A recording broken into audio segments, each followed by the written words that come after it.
And I know there may have been some confusion between our syllabi and our paper memo about the breakdown in the grading. That's why I asked Tony to go over that. Does anyone want a quick review of that? It's 40-40-20, right? It's sort of like our plan to solve the budget deficit, 40-40-20. I'll leave you to figure that out. So a couple of things. First of all, this is next week coming up is spring break, which I have a feeling all of us need. So those of you that are here in Berkeley don't come next week because we won't be here. And those of you listening at home, you can review some past classes because there'll be no new lectures next week, but it'll resume on April 4th or 5th will be April 3rd, I think, will be our first meeting again after spring break. You also may have noticed that there's a little discontinuity between the, if you're listening at home, between the titled lecture and the slide because we did lecture 12 over 2 days. I'm going to put up a new syllabus so that you can keep track of that better, and hopefully the folks at webcasting will also take note of that.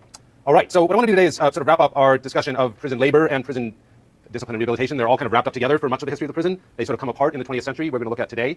And I think one way to kind of step back and think about this is in terms of the kind of different features of our penal landscape that have been left by different stages in the sort of evolution of thinking about how to make the prison work. So we've had the prison now since more or less the beginning of the 19th century, and we're now at the beginning of the 21st century, so sort of a good 200 years of prison being the main event of serious punishment or punishment for serious crime.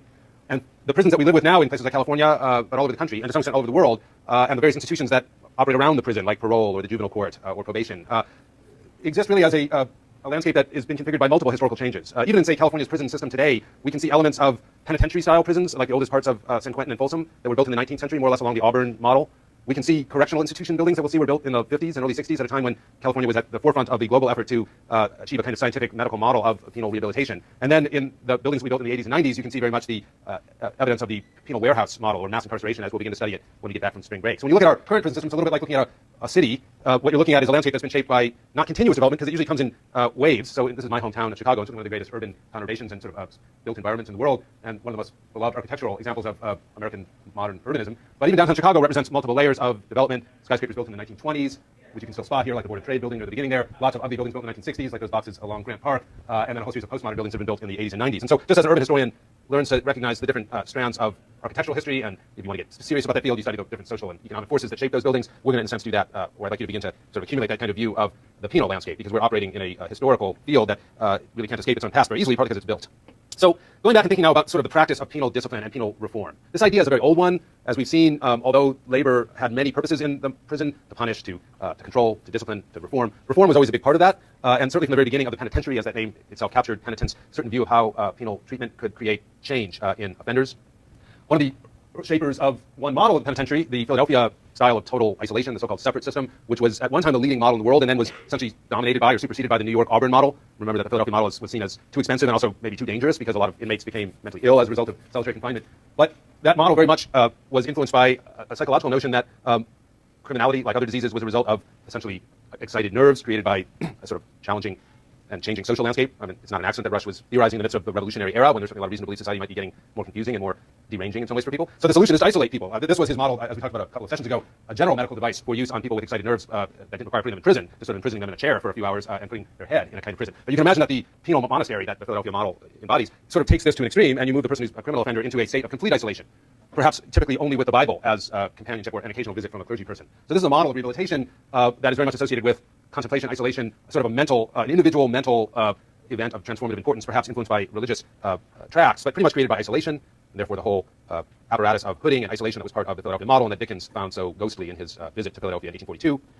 Very different model of reform in the New York congregate system.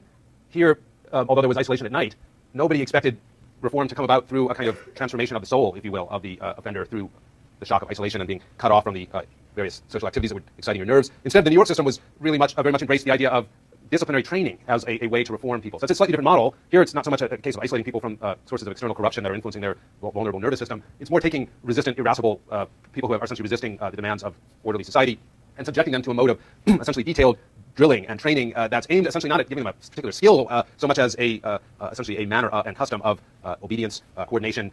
We talked a little bit last time about the lockstep and which prisoners in the Auburn style of prisons were required to do when they moved about the prison. If we had more time, I'd get a line of you to do this. It looks a little bit like a conga dance, but you're basically standing sort of chest to back with your knees basically in the crook of the prisoner in front of your knees and I believe your left hand on their waist and sort of turned to the side, sort of walking like an Egyptian, I suppose would have been the image in the 90s. But you can imagine going through an entire prison and up and down staircases and things like that with this would have been both a way to prevent people obviously from escaping or mingling with each other, but also kind of turning them into human automatons who would be used to to what you might imagine future factory work would require for them. So from the very beginning of the prison, and again, we've talked about these two examples, but not so much as models of reform before, we've got two quite different ideas, even in the first stage of the American experience with the penitentiary. One that you might view as a kind of religiously inspired, soul transforming experience that's almost designed to make you become mad or insane for the purpose of then transforming you, but obviously a very big concern that you would just become insane and not necessarily become transformed as a result of it in a positive way. And on the other hand, a system based on military-style training and discipline and dressage aimed at creating not so much newly penitent souls as well-oiled and trained automatons or robots. So up through, as we saw in the American Civil War, we have essentially a labor-based system which is intended to reform but also to punish, to control. We spent a lot of time last time talking about the factory model that was common in the North, the so-called Auburn model, and then the convict lease system that was common in the South. In this period and in the decades afterwards, the goal of reform became, in some ways, wasn't completely abandoned, but it was sort of fatigued at mid-century, if you will. There was a bit of a surge of interest in penal techniques in the war itself and just at the end of it. But by the 1870s, certainly there was a strong sense that prisons were kind of going on, operating on the models that had been established, but without any great ambition or promise of achieving their rehabilitative goals. This is a quote from David Rothman, one of the leading historians of this period. His book, The Discovery of the Asylum, which came out in 1980, remains one of the best overviews of the birth of the penitentiary and similar institutions in the early republic in the United States. And he writes, by 1860, the state prisons were by no stretch of the imagination reformatory, yet they continued to occupy the central place in the system of criminal punishment. Massive walls still enclosed the prison space, and heavy gates swung open regularly to admit a stream of convicts. But inside little remained of a reformed design or routine. Failure and persistence went hand in hand. Yet as Rebecca McClellan shows in her more recent and now I think in many ways definitive study of the Auburn style of prisons, she focuses a lot in her book, The Crisis of Imprisonment, on New York, which obviously is the home of the Auburn model. And she points out that although the model of reform may have been a little bit sort of brown around the gills by the 1860s and 70s, the model of governing the prison through labor was still very much alive and still in many ways very effective. As she writes, in the great prison factories of the Gilded Age, New York's convicts had spent upwards of 10 and even 12 hours a day laboring away for the contractor. Because remember the Auburn system, you're bringing a private contractor in to essentially run the production of state prisoners who remain in a state building under state custody, but the operation of the production is, as well as the distribution of the goods and the profits are completely in private hands. The state receives a contract payment. That's the contract model. This activity had absorbed much of the convicts' energy and subjected them to a rigorous variant of industrial discipline. But in addition, and as we have seen, the industrial prison labor system had also played an important disciplinary role outside the workshop and work hours. It had given rise to the distinctive corpus of customs, rules, and routines that were particularly well suited to the needs of the contractors and that served to reinforce the contract system itself. So I think her point is that although that sort of original inspiration and ambition to do a tremendous amount of transformation of prisoners so they wouldn't come back to prison was waning in the 1860s and 70s, the basic success of the factory model as a way to control people inside the prison, as well as a sort of socially acceptable way to punish people by making them work in apparently very miserable and arduous conditions, had plenty of social support. So the era that sort of runs from more or less the end of the 19th century into the 1920s, going back to our model of penal landscapes for a moment, is often called the Big House era. Partly we'll see because of movies that Hollywood made in the 1920s, which sort of valorized these big house prisons, and there's a famous one called the Big House, which picked up on a colloquial expression for prisons, which as you can see is sort of based on the fact that they often looked like a large castle or mansion, even though the details of their internal operation were much different than a house would suggest. Nonetheless, the Big House prison really describes the prisons that were more or less Auburn-style prisons, but which increasingly didn't have much of a rehabilitative ideal associated with them. They remained very committed to labor as their main model of discipline and reform, as well as punishment and control. And sort of up until, I was a college student in the late 70s, say, the bulk of America's prison estate, if you will, consisted of these big house prisons. And I'll just show you some of the more famous of them. San Quentin, we looked at last time. This is the building that was built at San Quentin that very much conforms to the big house style. And this is the part you can see most clearly, actually, as you're coming over the San Rafael Bridge, if you're heading from the East Bay to Marin County. The other big house on the bay, as it were, is Alcatraz, a federal Bureau of Prisons prison that was operated from the late 1920s into the 1960s, and has subsequently been, at various times, an abandoned site, a site of a Native American protest, and more recently, a very interesting national park prison. If you've never visited Alcatraz, maybe spring break could be your opportunity to get out there as a tourist. It's quite an experience and a great boat ride as well. Stateville, Illinois, major prison in Joliet. You can see very similar design. I mean, these prisons are basically designed to look like factories. It's funny, therefore, we call them the Big House. Again, the house image comes from often the facade that you see if you go to San Quentin. Even though it's a building, much of the buildings are like this. There's kind of a castle-like facade. Very much that at Folsom. If you've ever been out at the gate at Folsom, it's very sort of looks like an austere fortress. But behind that are buildings very much like this. Stateville famously also includes some panopticons, essentially very much along the lines that Bentham described. As you can see, here's the overall 1925 design. You got sort of that giant building which would have held big tiers of cell blocks, and then several panopticons with more cell blocks, all surrounding a central administrative area, and then lots of other buildings that would have been the work sites, right? Because again, this whole style of prison was based on the idea that prison should be essentially an industrial operation that will kind of train people for life in an industrial age. Factory jobs seemed like the most plausible kind of jobs that people would get after prison, and it wasn't unrealistic to think that many people leaving prison would ultimately end up in factories. It didn't take, this was an era when manufacturing was a very vibrant part of the American economy, although obviously not during depressions, but when the economy was not in a depressed state, it was generally not hard for uneducated people to get jobs in factories. Prisoners were not yet burdened with the ease with which employers can find out about your past record, so it's easier for people to get jobs in this kind of setting. There you can see the inside of one of Stateville's panopticons. There's an overview. Here's Jackson Prison, again, very similar kind of long building design, built just outside of Detroit in the 1920s. The largest prison in the world at the time. I think it was designed to hold originally something like 5,000 people. This is actually a photo from the 1960s, therefore the kind of picnic-style tables there. But you can see the cell tiers, which are very common. That could be San Quentin, that could be Auburn or Sing Sing. That's pretty much how these prisons look. They all contained workshops. Again, the basic idea was that people would be doing industrial labor. The big problem for these prisons is that certainly by the end of the 19th century, and definitely by the 19 teens and 20s, most promising kinds of industrial production weren't allowed to go on in these prisons anymore because of successful efforts by unions and by other manufacturers to get states to basically move out of the contract model into what we talked about last time as basically the state account or state use model, where the state becomes the ultimate customer for the production of the prison. And so you do get furniture shops and agricultural bag weaving at San Quentin for the agricultural industry. But if the idea was going to be you're supposed to take people and bring them into a site where you can kind of discipline them into promising industrial jobs, the fact that you were not going to be able to put inside the prison anything like the most cutting-edge industrial techniques or areas began to already sort of make it a more and more unrealistic sort of model. And more prison production existed, but limping along really in a kind of economically marginal state that was not necessarily self-sustaining. Most of the contract model prisons, the Auburn model prison before these restrictions, certainly helped to pay the vast majority of the state's cost. And remember, this is an era when the state prisons were the most expensive element on a state's annual budget. They hadn't committed themselves to huge college systems and other things that would mostly come later. So here's again some scenes of the workshops, and you can see that they were doing things that they could use inside the prison, like making clothes. This is probably a tailoring operation to make prison uniforms. So we don't have, if we had a course just on the prison and its history, we would spend a week or so looking at the Big House. It's a very interesting type of prison. This slide is just to kind of give you an overview of some of the main sociological elements. The Big House prison is one of the most well-studied prison because it was during the period, basically 1920 through 1965 or 1970, that American sociology was most involved in studying prisons.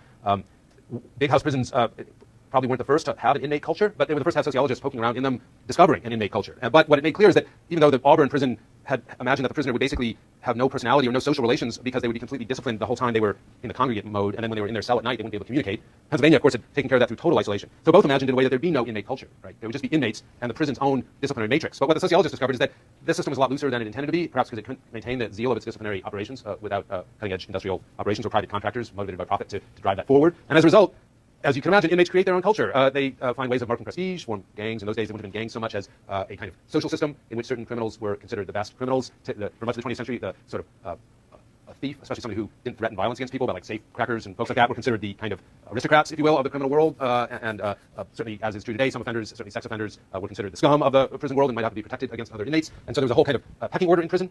It was a racialized order. There were African Americans and Latinos in prisons in the 1900s and 1910s and 20s, but they were, as they were in the country as a whole, a minority. And because the system was less profiled on a racial basis, whites dominated. Criminal organizations in that era, Prohibition, etc., were dominated by what we would today call white ethnics, Jews, Italians, Irish, etc. And these were the folks that made up most of the people in prisons. People like my uncle Lou Jacobs, who spent some time at Jackson Prison in the 1920s and 30s for Prohibition-related offenses. So there was a racial order, and basically black and Latino, and to the extent there were in California, certainly would have had Asian inmates as well, would have found themselves at the lower part of that social order. The good jobs in the prison, clean jobs, or jobs that involved access to food, like the kitchen, where you can also make liquor because scraps from the dinner table obviously are a good way to ferment prison alcohol or wine, known as pruno, and made as long as there have been prisons. Bad jobs like cleaning tiers and etc. would have gone to black, Latino, and Asian prisoners in that era. There was a lot of corruption. As you can imagine, especially in the state use era, there was not a private contractor making sure that every widget made in the prison factory got sold in the market. So maybe you were making desks that were supposed to go to the state university, but maybe Captain Jones, who runs the night watch at the prison, would like to allocate 10 or 20 of those desks to his relatives and friends. And so you can imagine that an entire system of essentially corrupt economy opens up. Charles Bright's great study of Jackson Prison, which is called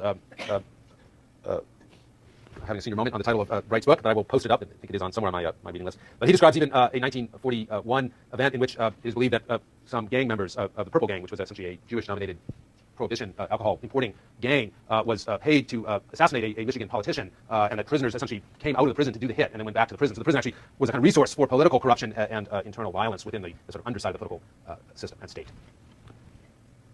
In terms of its internal operation, the Big House tried as much as it could to operate on industrial labor, but it faced challenges, as I suggested, by the shrinkage of available work for prisoners because of this legal cutoff of private markets. Because of prohibition and fear of crime in the 1920s, you also started getting very long sentences, so that was an even bigger problem because you're facing people with a lot of time on their hands, even more concerned about controlling them, and without having the intense disciplinary structure of the contract labor system. What emerged in this period, and becomes an anchor point for the rehabilitative approach to prisons, but McLennan argues in her book, and I actually argue in my book on parole, A Poor Discipline, the 1993 book on the history of parole, make very much the same argument that parole, which is the practice of releasing prisoners early based on a kind of diagnostic judgment that they are rehabilitated, was introduced in this period not so much to reflect the medical model, which would eventually be associated with it, but as an alternative to discipline and control prisoners who were no longer so easily controlled by labor itself, right? So the prospect of parole, if you behave well, if you show that you're being reform-oriented and that you're conforming, you have a chance to get out early, becomes essentially the new currency of the system. And this goes along with an effort to begin to classify inmates for the first time, not just along the lines of their crime, but in terms of their profile as inmates, in terms of their reformability. And this becomes associated in the end of the 19th century with the idea of what is called at that time the new penology. And this is a new penology very much based on a medical model. Crime is some kind of a disease that lies inside the deformations of personality, biology, or perhaps from social circumstances, but the task of the penal system is to diagnose the disease and to cure it. That begins at this point, not so much from empirical evidence that it's true, as the need for a new kind of a system. And here's how McLennan describes it. Herein lay a formula for a penal labor system that made use of softer, though potentially no less powerful techniques of persuasion, rather than the brute force and violent extractive methods associated with the contract prison labor system of the Gilded Age.